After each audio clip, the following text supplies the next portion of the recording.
설명을 차례대로 듣고 그런 다음에 저희가 같이 앉아서 토론을 진행하는 방식으로 진행을 하겠습니다.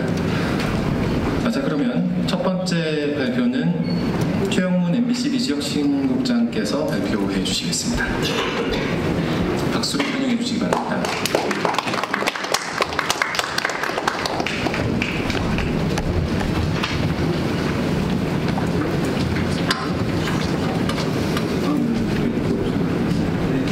네, 안녕하십니까. MBC의 신사업 부문을 맡고 있는 비지역신국 최영문 국장입니다.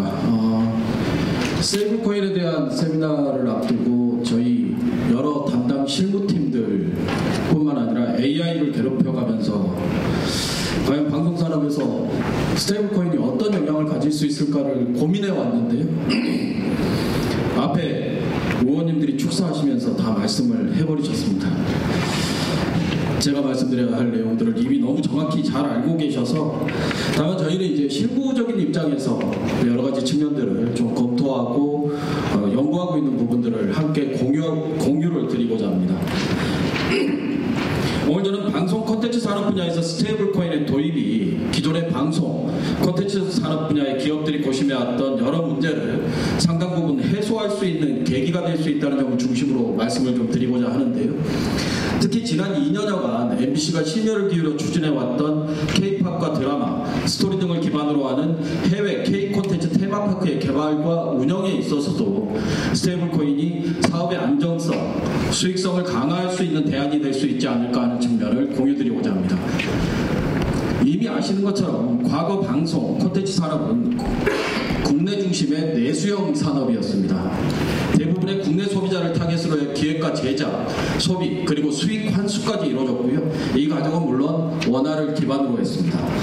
하지만 최근에는 상황이 완전히 달라졌죠. 글로벌 OTT와의 협력을 통한 매출 증대, 유튜브 등 해외 플랫폼 매출 확대, 그리고 K-팝을 중심으로 한 글로벌 공연, 굿즈 사업이 확대되면서 이제 방송, 콘텐츠 산업의 수익은 달러와 기반의 글로벌 거래로 전환되고 있습니다.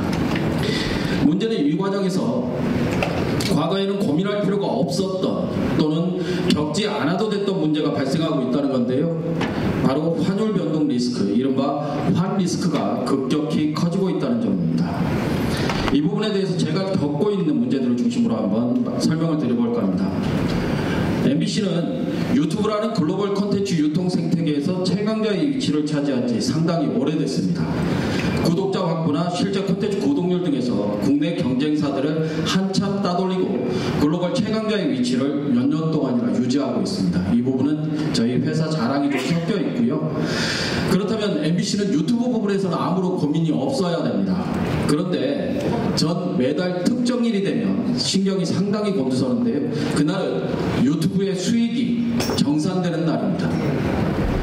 그 당일에 달러와 대 원화의 환율 비율이 어떻게 되느냐에 따라서 유튜브 운영으로 인한 수익이 결정되기 때문인데요. 어느 때는 그날 하루만이라도 수익이 확 늘게 환율이 좀 바뀌었으면 하고 바라는 것도 사실입니다. 물론 철저히 제 관점에서고요.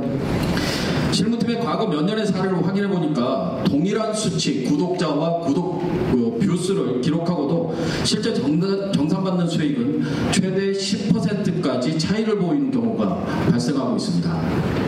그 10%는 자칫 방송사 또는 제작사가 유튜브 콘텐츠 운영을 통해 기대하는 발생 수익에 육박하거나 자칫 넘어설 수도 있습니다. 저는 아직 겪지 않았지만 누군가는 흥했는데 망했다는 말을 할 수도 있는 잠재적 위험이 되는 셈입니다. 이 같은 문제는 해외 공동제작, 글로벌 콘서트, 굿즈 판매 등에서도 마찬가지입니다. 비용이나 수익을 달러화 기준으로 지출하거나 받고 이를 다시 원화로 환전해 회사의 비용과 수익으로 처리하다 보면 속 터지는 일이 한두 가지가 아닐 텐데요. 제 주머니에서 비용을 지출할 시기에 1달러를 사는데 1,400원을 썼습니다. 회사에 들어온 달러와 수익을 원화로 바꾸려니 1달러에 1,300원밖에 안 주겠다고 합니다. 일반적이진 않지만 제가 100만 달러를 들여서 해외에서 이벤트를 했다고 치면 이 환율의 차이로 인해서 저는 이미 벌써 1억 원의 적자를 보고 일을 한 셈이 됩니다. 여기에 달러화 송금에 대한 수수료는 별도고요. 달러화가 진짜 들어오는지 안 들어오는지를 기다리는 시간 내 긴장감은 또 별도입니다. 달러화를 베이스로 하는 글로벌 거래 비중이 큰 회사들이야 해당 분야의 전문 조직을 갖추고 있거나 환해지 보험 등으로 문제를 해결하고 있는 것으로 알고 있습니다. 하지만 불행하게도 방송, 콘텐츠 제작 전문 기업들의 경우 이렇게 환 리스크를 관리한 전문 조직이나 금융 시스템은 아직 갖추지 못하고 있습니다. 겨우 1년 동안 환율 변동에 따른 전체적인 수익이 플러스 마이너스 제로에 수렴할 수 있도록 관리하는 정도에 머물고 있을 뿐입니다. 앞서 MBC가 지난 2년여 동안 K-팝과 드라마, 스토리를 중심으로 한 공간과 뷰티와 쇼핑, 푸드를 한 공간에서 즐길 수도 있도록 하는 해외 K 콘텐츠 테마파크 개발에 전념해 왔다는 말씀을 잠깐 드린 바 있습니다. 공식적인 자리에서 제가 이 문제를 언급하는 건 이번이 처음인데요. MBC는 글로벌 시장에서의 한류의 지속성과 확장성, 그리고 한류의 각 요소들의 시너지를 통한 수익성의 담보를 위해서는 이제 글로벌화된 한류의 현지화가 필요하다고 판단했습니다. 그래서 안영준 대표이사의 지시로 기획되고 시작된 것이 바로 주요 기획사, 제작사는 물론 뷰티와 라이프스타일, 푸드기업 등과 협력해 해외 주요 거점 번역에 오프라인 이머시브 플랫폼을 구축하는 이른바 스튜디오 K 프로젝트입니다. 사내에서조차 공이 김선달이냐 하던 일이나 잘하자는 우려 섞인 목소리가 끊이지 않았지만 올해 내로 가시적인 성과를 보여드릴 수 있을 것입니다. 그런데 막상 본격적인 개발이 시작되면서 저는 상당히 골치 아픈 문제에 직면하고 있습니다. 제가 워낙 낙관적이기도 하고 한편으로 조금 무대뽀 기질도 있고 해서요. 스튜디오 K 프로젝트가 성공할 것이라는 점은 의심하지 않습니다. 다만 스튜디오 K가 개발되는 현지국의 통화와 달러와 원화의 환율 리스크는 제가 마주하고 있는 현실적인 리스크입니다. 이유를 짧게 설명드리겠습니다. 스튜디오 K의 모든 설계는 달러화를 중심으로 이루어졌습니다. 현지 소비자들이 구매하는 입장권, 뷰티나 쇼핑, 푸드에서 사용하는 비용, 이른바 객단가도 물론 달러를 베이스로 설계됐습니다. 문제는 스튜디오 K를 찾는 방문객들이 실제 사용하는 돈은 현지 통화라는 점입니다. 저희가 달러를 베이스로 설계했다고 해서 달러를 사용하라고 강요할 수는 없는 노릇이니까요. 태국을 예로 들어보겠습니다. 만약 태국 바트화가 달러화 대비 약세를 보이며 스튜디오 K 현지 매출은 늘어도 달러화로 환산한 수익은 줄어듭니다. 여기에 달러가 원화 대비 강세일 경우에 본사가 환전 시 추가 손실도 입을 수 있습니다. 현지 바트와 달러, 원화로의 이전 과정에서 각각의 환율이 매우 불안정하게 움직인다면 최악의 경우 물론 이런 일은 없을 것이라고 장담합니다만 스튜디오 K가 운영상 흑자를 내고도 환율 때문에 장부상 적자가 되는 역전 현상이 발생할 수 있습니다. 이렇게 억울한 일이 어디 있겠습니까? 게다가 달러화가 송금되는데 소요되는 그 기간 동안 또 환율이 얼마나 요동칠지 더 가슴을 졸여야 합니다.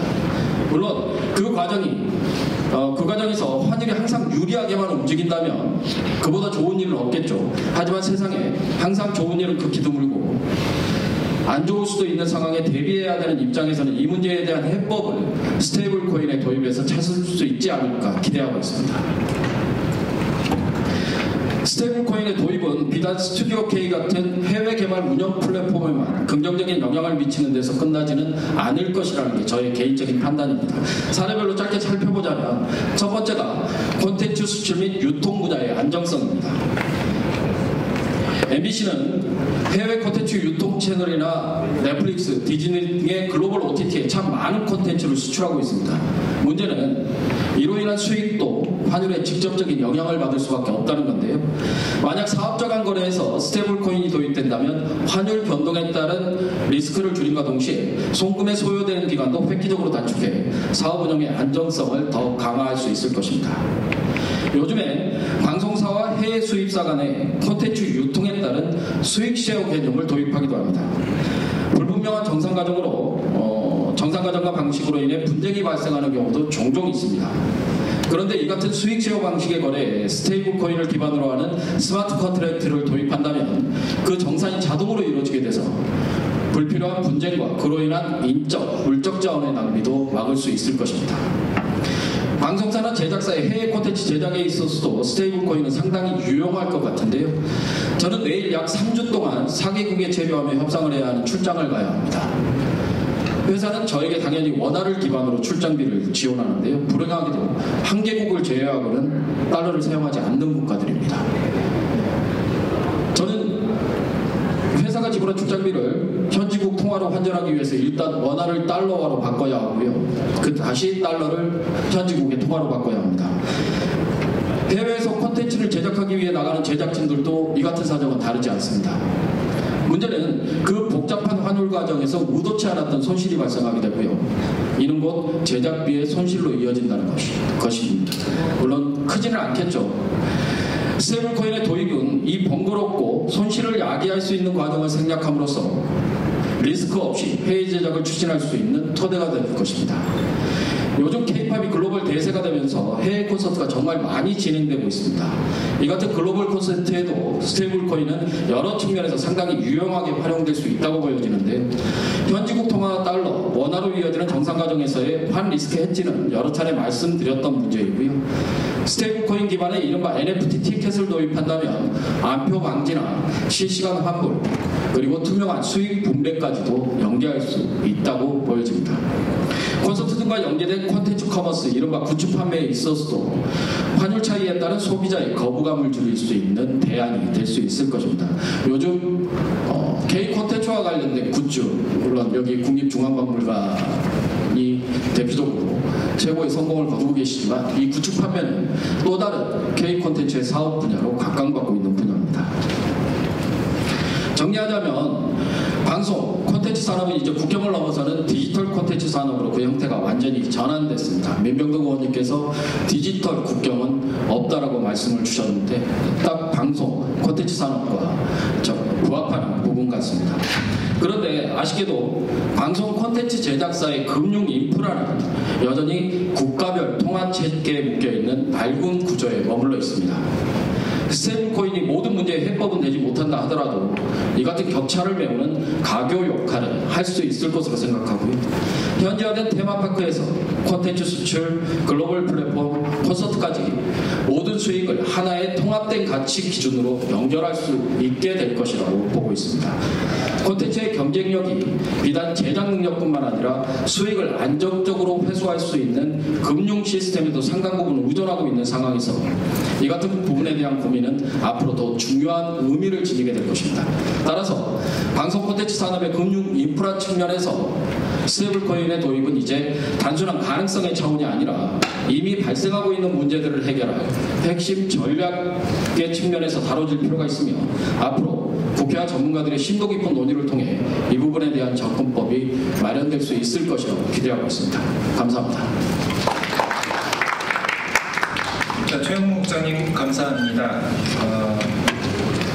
유튜브 글로벌 최강자 MBC가 이전에는 내수형 콘텐츠 산업에서 글로벌 콘텐츠 산업으로 옮겨가면서 어떤 고민을 하게 됐는지, 그리고 이 환 리스크와 여러 환율 관련 위기 요소에서 스테이블 코인을 통해서 답안을 얻고자 하는 이야기를 전해주셨습니다.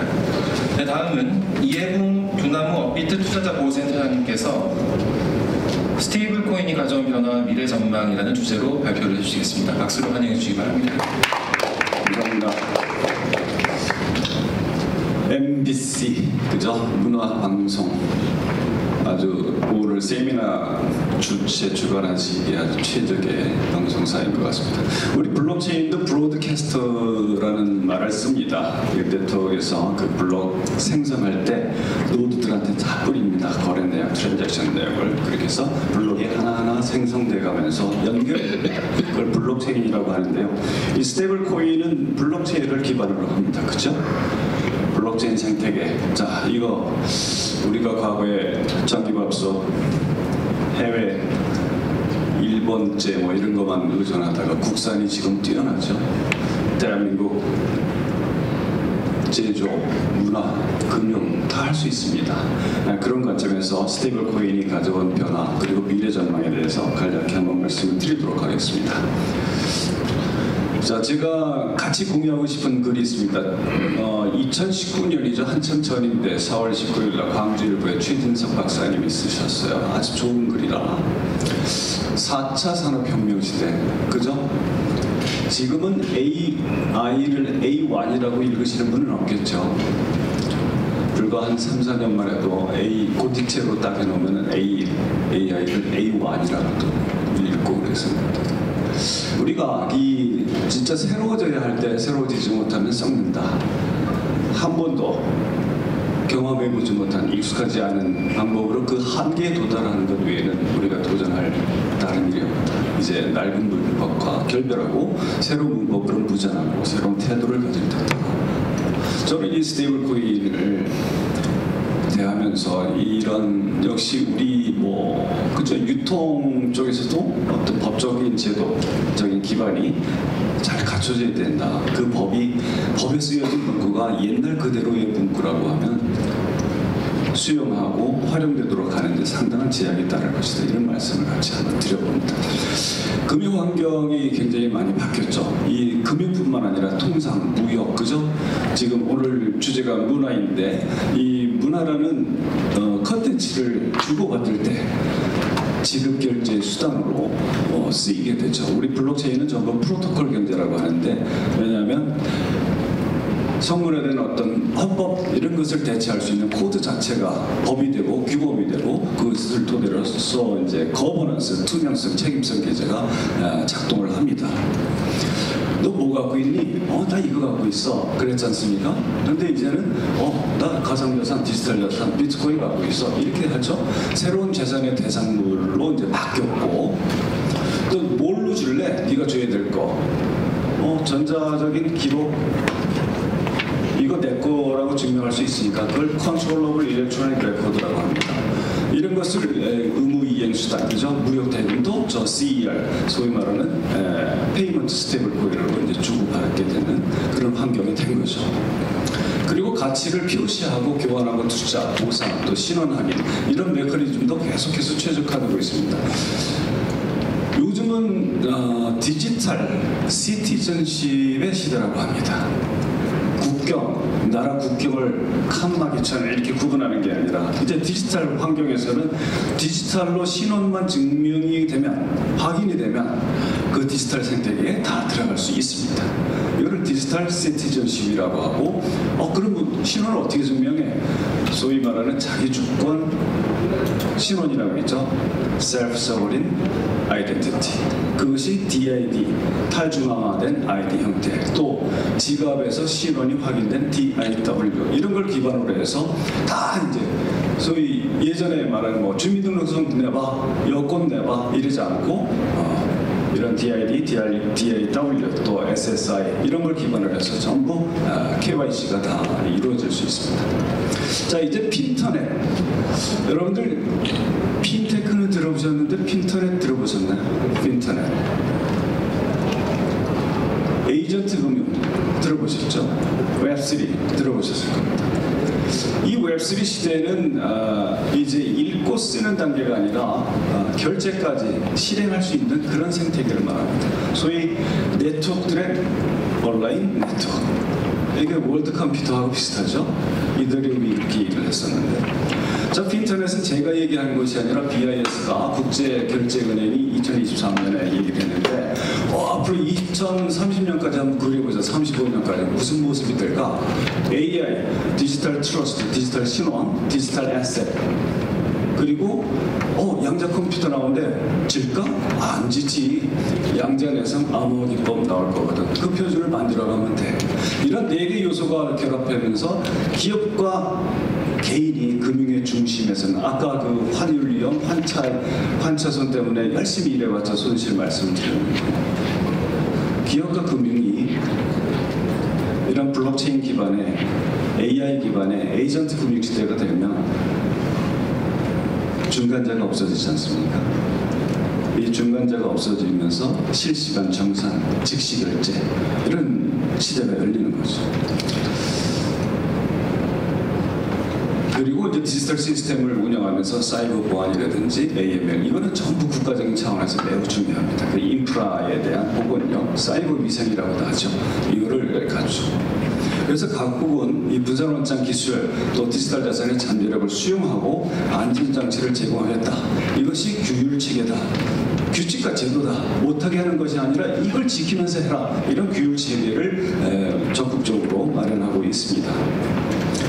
그래서 이 밑에 사실 안 나옵니다만은 요즘 이렇게 세상을 보면 디지털 세상을 보면 세계 육상 경기, 트랙 경기를 보고 있는 것 같습니다. 우리 대한민국의 뛰어난 선수들이 400m 계주에서 우승을 했죠. 그런데 이 트랙이 1번 트랙은 기울어져 있어요. 이렇게. 2번 트랙에는 허들이 잔뜩 있어요. 3번 트랙은 철조망이 쳐져 있습니다. 4번 트랙만 평평해요. 그럼 1, 2, 3, 4 트랙에서 같은 실력을 갖고 있는 선수라고 해도 여기 있다 하면 누가 이기겠습니까? 그래서 이것을 기울어진 운동장이 돼서는 안 된다. 공평한 운동장, 경쟁의 장을 만들어야 된다. 이게 레벨 플레잉 필드라고 합니다. 그래서 각국은 그런 규율 체계를 하면서 비슷하게 맞춰가고 있죠. 왜? 아니면 조금 더 명확성을 더 제공하는. 그래야 떠나갔던 혁신가들이 돌아오거든요. 이거를 온쇼링 이노베이션이라고 합니다. 국내로 혁신가들을 불러들이는 거죠. 그러기 위해서는 이 유통의 전제가 되는 시스템이 매우 중요하다. 이런 말씀을 드리고요. 제가 이렇게 그 정의를 적어봤는데요. 대표적으로 낡은 문법 중에 하나가 우리가 가상자산 이용자 보호법에서 쓰고 있는 가상자산 정의입니다. 경제적 가치를 지닌 것으로서 전자적으로 거래 이전될 수 있는 전자적 증표라고 했어요. 이게 선불식 지급수단하고 똑같습니다. 용어적인가. 그래서 다른 나라는 어떻게 정의하고 있나 봤더니 일본은 재산적 가치다 이렇게 해요. 일본은 재산적 가치다 이렇게 자금결제법에서. 그리고 용처까지 다 정해놨어요. 불특정 다수인을 상대로 해서 구매, 교환, 사용, 매각할 수 있다. 그리고 저 전자정보 처리 조직이라는 것이 이제 블록체인 생태계, 분산원장 기술 이거고요. 미국 지니어스 법에서는 1, 2, 3, 4 이렇게 굉장히 자세하게 용어를 정의하고 있습니다. 뭐 각국이 EMT나 ALT 또 뭐 페이먼트 스테이블 코인, TPT 이렇게 뭐 쓰고 있습니다만은 미국 지니어스 법에서는 저처럼 이 지급과 결제 우리가 이제 지금도 이 지급이 뭐냐 결제가 뭐냐 굉장히 좀 혼동스럽죠. 사실 일반 사람들이 있을 때는 저뭐 지급이라는 말을 안 쓰지 않습니까? 고객님 결제 도와드릴까요? 이러지 않습니까? 금방 되는 거 같죠. 그러나 그 뒤에서는 지급과 정산과 결제 이런 과정을 이제 통하게 되는데 페이먼트 스테이블 코인은 지급, 결제 수단으로 사용되고 발행자가 약속한다. 고정된 금전적 가치 상당액으로 교환하고 상환해준다. 그리고 발행자가 그렇게 할 거라는 기대가 있다.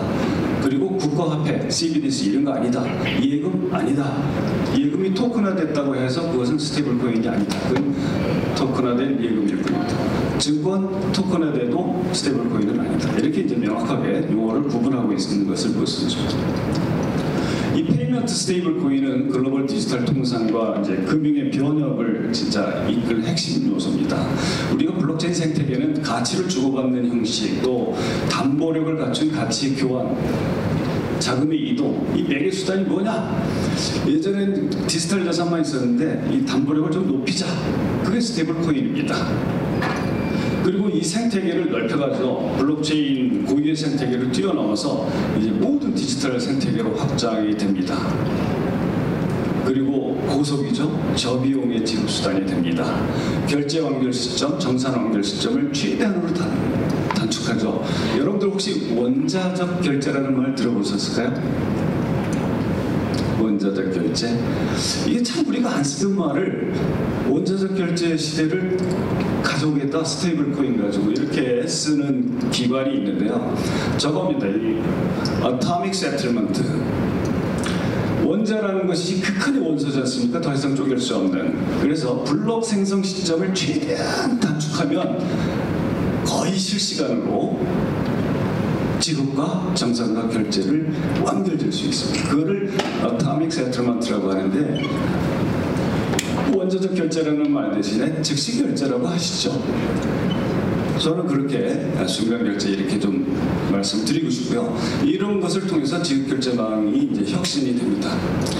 아까 레거시 금융 쪽에서 저항을 하고 있다고 하는데요. 그렇지 않습니다. 지금 수렴합니다. 합정연행이 굉장히 치열합니다. 합정연행이 제가 뒤쪽에서 한번 보겠죠. 미국에서는 굉장히 이 지급결제라든지 인프라 이런 변화가 빛의 속도로 변모하고 있다 이렇게들 얘기합니다. 영국의 재무부 장관이 한 얘기예요. 따라가자는 거죠. 그래서 영국은 미국하고 이제 손을 잡기로도 했고요. 자, 이 변화를 보면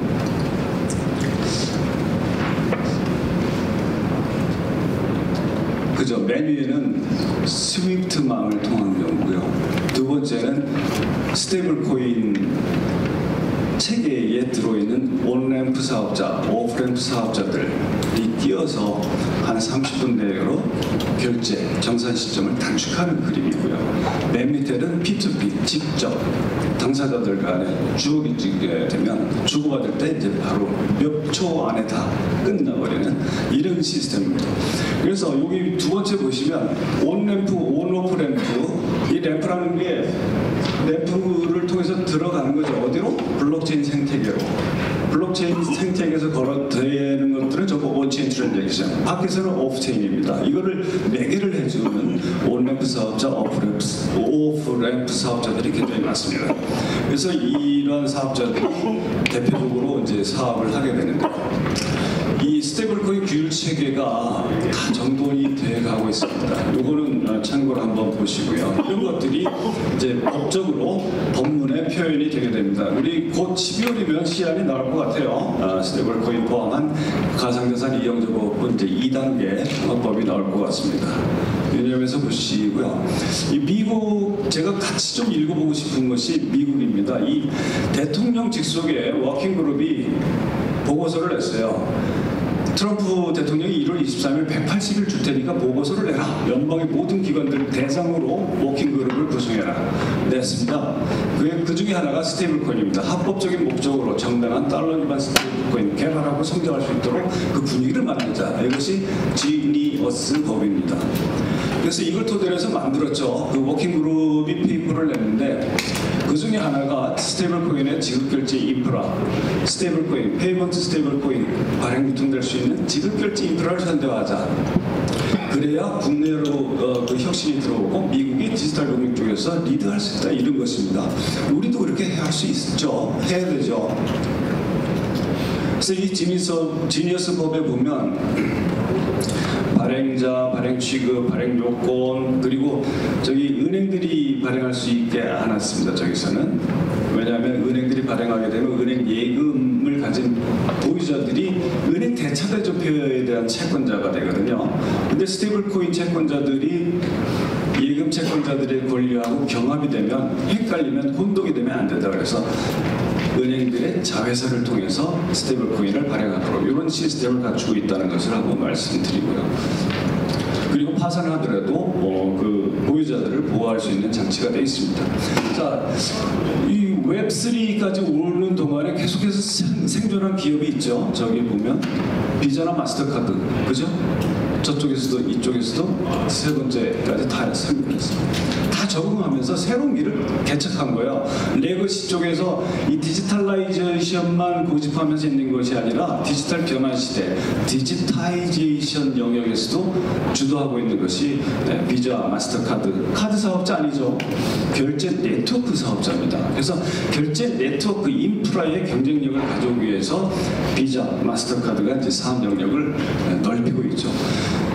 이 사업을 확장하고 있는 사례를 보면요. 서클도 인터넷 기업이에요. 그런데 USDC를 만들었죠. 코인베이스하고 손잡고 유통 채널. 그리고 한 발 더 나가서 이제 서클 페이먼트 네트워크라는 걸 만들었고요.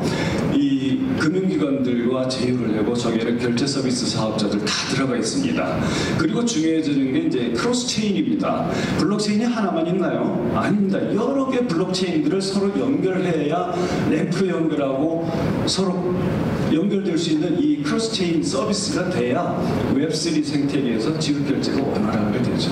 어떻게 되고 있는지 이런 것들을 잘 연구해 보실 필요가 있고 저기에 접속하거나 저런 기술들을 제공하는 사업자하고 제휴할 필요가 커지게 되겠죠.